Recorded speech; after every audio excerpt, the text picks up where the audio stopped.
Gente, hoje eu quero falar sobre a graça e a misericórdia de Deus. Por quê? As pessoas, hoje em dia, elas pensam que toda pessoa, né, que exerce algum cargo eclesiástico, seja um rabino, um pastor, um padre, né, um evangelista, as pessoas muitas vezes têm aquela visão assim, né? Ah, fulano não pode errar, né? Tem aquela cobrança de que a pessoa tem que ser perfeita, né? E às vezes a pessoa tem até aquela maneira de dizer, né, lá, o passado da pessoa é todo errado e agora, né, diz que tá com Jesus. Se você for olhar na Bíblia, durante a história cronológica, Deus escolheu pessoas que tiveram passados pesados para poder exercer sua obra. Não que elas continuassem no pecado, não que elas permanecessem no mesmo erro. Mas um dos exemplos que eu posso começar a trazer está lá em Êxodo, no capítulo 2, onde Moisés ele mata um egípcio e enterra o corpo dele na areia.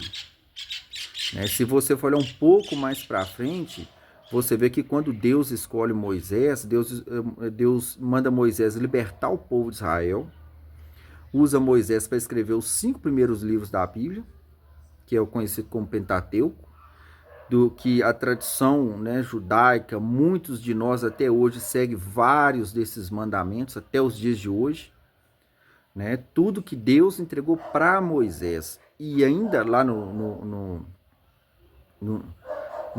em Deuteronômio está escrito assim que nunca se levantou um profeta na terra como Moisés.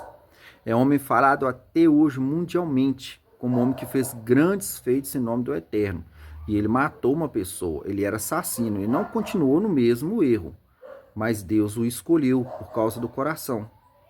Porque no livro de 1 Samuel, no capítulo 15, Deus fala com Samuel, quando Samuel foi escolher um rei para Israel: não olhes para a sua aparência e nem para a sua estatura, porque eu não olho como o homem vê, eu olho o coração do homem. Então Deus, ele olha o coração, ele não olha por fora como a gente olha. E se você for olhar depois de Êxodo, um pouquinho lá na frente, no livro de Josué, Deus tinha mandado o povo de Israel invadir a cidade de Jericó. E lá em Jericó tinha uma prostituta que morava em cima da muralha de Jericó. E quando esses espias foram lá para poder espiar aquela cidade, né, conhecer aquela cidade, descobriram que eles eram espias e foram atrás dele para poder matar eles. E Raabe, né, os guardou e os protegeu, porque sabia quem era o Deus de Israel. E o que aconteceu com Raabe? Ela entrou para a genealogia de Jesus Cristo. Entendeu? A Raabe, se eu não me engano, ela deve ter sido mais ou menos a trisavó de Davi. Então, né, que é rei de Israel, e Davi é da genealogia de Jesus Cristo. Então, a mulher que era prostituta, né, faz parte da linhagem de Jesus Cristo. Né? Então, aí se você for um pouco mais para frente, lá no livro de 2 Samuel, você vai ver a história do rei Davi, né, do qual Deus chamou para ser rei de Israel. E Davi, né, lá em 2 Samuel, no capítulo 11, mostra que Davi vê a mulher de um homem tomando banho, atrás para o palácio, a engravida e mata o marido dela. Entendeu? E o que Deus escolheu para ser Davi? Rei de Israel. O Davi ficou sem castigo da parte do Eterno? Lógico que não. Davi pagou o preço pelo que ele fez, perdeu o filho dele. Deus disse que a espada jamais sairia da casa de Davi. As gerações de Davi, os filhos de Davi, pagaram pelo pecado de Davi. Então, por mais que esses homens tenham cometido grandes erros, eles se arrependeram. É diferente da pessoa cometer erros e continuar no erro. Entendeu? E se você for um pouquinho mais para frente no Novo Testamento, né, e você vê a história de Paulo, o apóstolo Paulo, conhecido como Saulo, em Atos, lá no livro de Atos, fala que ele recebeu carta dos principais sacerdotes e foi para Damasco para poder matar os cristãos, porque ele não acreditava que Jesus era o Messias. E no meio do caminho ele encontrou com Jesus. E Jesus escolheu Paulo para ser o quê? Para escrever várias cartas do Novo Testamento.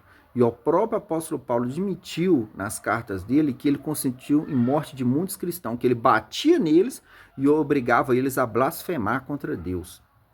Então você tem que entender o seguinte: Deus não está procurando homens perfeitos. O próprio Jesus disse: o são não precisa de médico. Eu não vim para os justos, eu vim para os pecadores. Então, se você, né, se acha justo demais, que não tem pecado, você não precisa de Cristo, meu irmão. Né? Agora, uma coisa é certa, né? Como está escrito na palavra de Deus, né? E todos pecaram, destituídos foram da glória de Deus. Né? Então, sabe que todos pecaram? Todos nós erramos. Então, né? Se você se acha justo demais, né? Aí a escolha é sua, né? A gente tem que ter essa ciência de entender, entendeu? De tirar dentro de nós os nossos próprios julgamentos e achar que porque às vezes nós servimos a Deus, né? Que somos servos de Deus, somos isso, somos aquilo, entendeu? Nós somos perfeitos demais, né?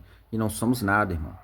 Por mais que a gente exerça qualquer cargo, que a gente conheça a Bíblia, que a gente tenha recebido de Deus algum dom, somos pessoas falhas e erradas, né? Então, a gente tem que entender que às vezes Deus ele está contando às vezes mais com os de fora do que com aqueles que se acham santos demais, né? Você vê lá no livro de Lucas, no capítulo 4, Jesus ele fala que na época que a fome veio em Israel, tinha várias viúvas em Israel. E quem Deus escolheu para cuidar de Elias? A viúva de Sarepta. No tempo do profeta Elias, existiam muitos leprosos em Israel. Quem Deus curou? Naamã, que era assírio. Então é isso que a gente tem que entender. Às vezes Deus está fazendo mais por de fora, que tem muito mais fé do que aqueles que estão se achando ser santos demais, né? A gente tem que aprender, né, que vai ser salvo pessoas que foram pecadoras e se arrependeram. E no inferno vai estar cheio de pessoas que pecaram e não se arrependeram. Então o problema não está, né, na questão em si do pecar. Lógico que pecar é errado, mas o problema está em não se arrepender.